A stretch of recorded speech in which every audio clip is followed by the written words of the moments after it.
2023년 5월 23일 새벽 기도회를 마태복음 10장 40절 말씀으로 잠시 은혜를 나누겠습니다. 마태복음 강해를 계속하고 있습니다. 지난 주일에는 예수님을 더 사랑하라고 제가 말씀을 드렸습니다. 하나님을 더 사랑할 것을 말씀드렸습니다. 예수님은 제자들을 12제자를 보내시면서 마지막으로 당부하신 말씀입니다. 사람들 앞에서 예수님을 시인하면 예수님도 하나님 앞에서 시인할 것이라 하였습니다. 이 시인한다는 것은 단순히 우리가 대화하고 밥 먹으면서 예수님을 시인하는 것이 아니라 공회 앞에서 시인하는 것입니다. 또한 재판정 앞에서 시인하는 것입니다. 곧 예수님을 고백하면서 목숨을 거는 것이고 정치적 입지를 거는 것이고 앞으로 경제적인 것에 있어서 자신의 손해가 올 수 있음에도 불구하고 예수님을 시인하는 것이라 말씀을 드렸습니다. 그렇게 치열하게 예수님을 시인하는 것에 목숨을 걸고 집에 오지만 집도 더 이상 편안하지 않다 하였습니다. 예수님께서 말씀하시기를 사람의 원수가 집안 식구다 하였습니다. 아버지라 하고 또 딸이 어머니와 그리고 어머니와 며느리와 시어머니가 서로 불화한다고 했습니다. 그럴 때에 이 세상 그 어떤 것보다도 하나님을 더 사랑하라 하였습니다. 가족들보다도 하나님을 더 사랑하라 하였고 가족보다 하나님을 더 사랑할 것을 말씀하신 후에 예수님은 이어서 자신에 대해서도 말씀을 하셨습니다. 자신의 십자가를 지고 예수님을 따르라 하셨습니다. 곧 자신보다도 하나님을 더 사랑하라 하신 것이지요. 하나님은 사랑이십니다. 하나님의 사랑을 알면, 예수님의 사랑을 알면, 성령 하나님께서 우리와 함께 하시는 그 은혜를 알면 우리가 하나님을 더 사랑할 수 있습니다. 나 자신보다도 더 사랑할 수 있고 가족들보다도 더 사랑할 수 있고 공회와 재판정 앞에서도 하나님을 더 사랑할 수 있는 것입니다. 그렇게 예수님께서 전도사역, 선교사역을 하라고 말씀을 하시고 오늘 말씀을 하셨습니다. 40절 제가 다시 한번 읽어드리면요. 너희를 영접하는 자는 나를 영접하는 것이요 나를 영접하는 자는 나를 보내신 이를 영접하는 것이니라 라고 하였습니다. 이 말씀은 제자들과 지금 말씀을 듣고 있는 제자들과 저와 여러분들과 예수님 또 예수님과 하나님 그 사이의 관계, 긴밀한 관계를 보여주는 것입니다. 비슷한 구절들이 사복음서에 그대로 나와 있습니다.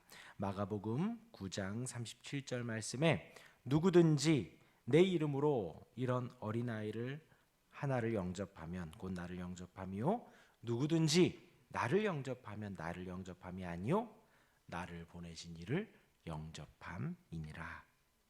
또 누가복음 10장 16절에도 너희 말을 듣는 자는 곧 내 말을 듣는 것이요 너희를 저버리는 자는 곧 나를 저버리는 것이요 나를 저버리는 자는 나 보내신 이를 저버리는 것이니라 하시니라 하였습니다. 또한 요한복음 13장 20절에도 내가 진실로 진실로 너희에게 이르노니 내가 보낸 자를 영접하는 자는 나를 영접하는 것이요 나를 영접하는 자는 나를 보내신 이를 영접하는 것이니라 하였습니다. 곧 그리스도께서 보내신 사도들, 제자들을 영접하는 자는 결국 그리스도를 영접하는 것과 같다는 말씀을 오늘 마태복음뿐만이 아니라 마가, 누가, 요한복음에서도 동일하게 말을 하고 있는 것입니다. 그만큼 사도들, 예수님의 보냄을 받아 사역하는 이들의 권위가 높다는 것이죠. 예수님만큼 높다는 것입니다. 사실 이 부분은 유대인들에게 매우 익숙한 상황입니다. 우리나라에서도 지금 현재 우리나라에서도 특사라는 개념이 있지요. 대통령 특사, 외국에서 무슨 일이 생겼을 때 대통령 특사로 파견이 되고 어떤 현안들이 상황이 발생을 했을 때 대통령 특사가 파견되어서 임무를 완수하는 상황입니다. 특별 임무를 띠는 사절을 말을 하는 것이죠. 대통령의 권한이 위임된 것을 말을 합니다. 양용희 교수님에 따르면 이런 아까 말씀드린 대로 제가 유대인들에게 익숙한 상황이라고 말씀을 드렸지요. 이것을 샬리아흐 원칙이라고 합니다. 곧 보냄을 받은 자는 그를 보낸 자의 온전한 권위를 대표한다. 곧 예수님이 보냈기 때문에 예수님의 권위를 부여받은 것을 말을 합니다. 복음 선포를 위해서 파송된 제자들에게 십자가를 지고 가족도 포기하여 사역하는 제자들에게 예수님의 이 말씀을 하신 거라는 거죠. 아까 말씀드렸지, 자기 십자가를 지고 혹 집에 있는 가족들보다도 먼저 주님을 더 사랑하고 또 공회와 재판장 앞에서도 치열하게 예수님을 시인하는 그러한 사역을 하는 가운데에 예수님이 이 샬리아, 내가 보낸 자는 나와 같은 권위를 갖는다 라고 하신 것은 큰 위로와 격려가 되었다라는 것이죠. 또 이에 대해서 예수님은 더 나아가서 나를 영접하는 자는, 예수님을 영접하는 자는 예수님만 영접하는 것이 아니라 나를 보낸 자도 영접하는 것과 같다는 것입니다. 제자들을 영접하는 것은 그 예수님을 통해 하나님을 영접하는 것과 같다는 것이죠. 그러니까 지금 이 유대인들에게 있어서 예수님은 랍비일지 모르지만 그 예수님을 보낸 유일하신 하나님에 대해서는 모두가 다 이 유대인들조차도 인정을 하는 것과 같다는 것이죠. 이것이 제자들에게 큰 은혜가 됐다라는 것입니다. 이 부분을 우리가 잘 묵상을 해야겠습니다. 우리가 사역하는 것, 우리가 지금도 살아가고 지금 이제 전도와 선교에 대해서 이 12제자들이 파송되어지는 부분을 하면서 우리 교회에서도 전도와 선교에 대해서도 말을 하고 있습니다. 그런데 우리가 전도하는 것에 있어서 단순히 이러한 사역이 우리의 사사로운 일이 아닌 것을 말을 한다는 것이죠. 우리의 십자가 사역에 대한 예수님의 보상과 격려와 은혜, 매우 큰 우리에게 위로가 되지만 우리가 잘 묵상을 해야 된다는 거예요. 목사인 저로서도 지금 제자들이 누리는 동일한 위로라 생각하여서 힘이 되기도 하지만, 많은 사람들을 만나고 제가 새벽에도 말씀을 전하고 수요일에도 주일에도 복음을 증거하는 가운데에 부족한 제 사사로운 이야기가 전해지지 않기를, 주님의 이름이 온전히 전해지기를, 또 하나님의 메시지가 온전히 전해지기를. 왜요?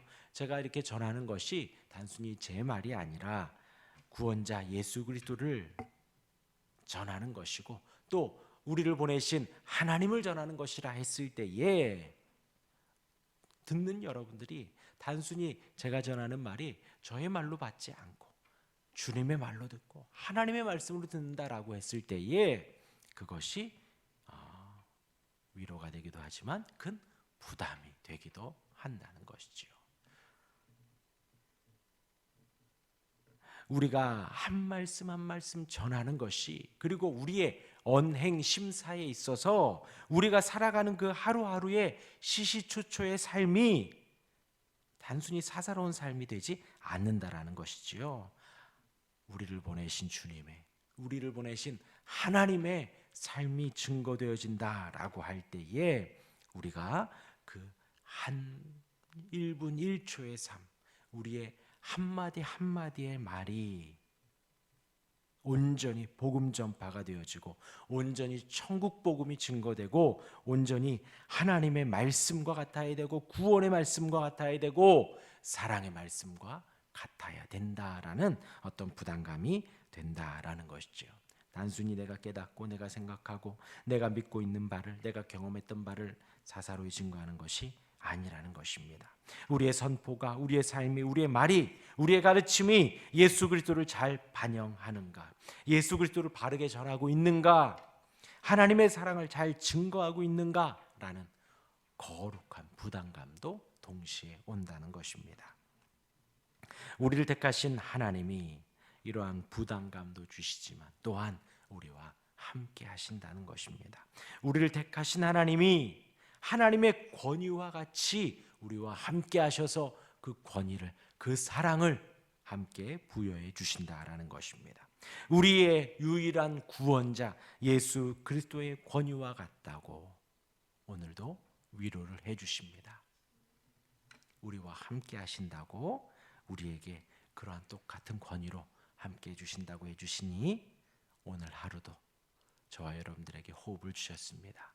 그 위로를 받으시고 그 은혜 가운데 또한 감사하지만 또 오늘 나의 이 언행 심사가 나의 1분 1분의 삶이 하나님의 말씀을 전하는 것과 같구나 하며 나의 언행 심사에 있어서 한 번 더 정지하고 한 번 더 고민하고 한 번 더 기도하며 살아가는 저와 여러분들 되기를 주님의 이름으로 축원합니다. 아멘. 기도하겠습니다.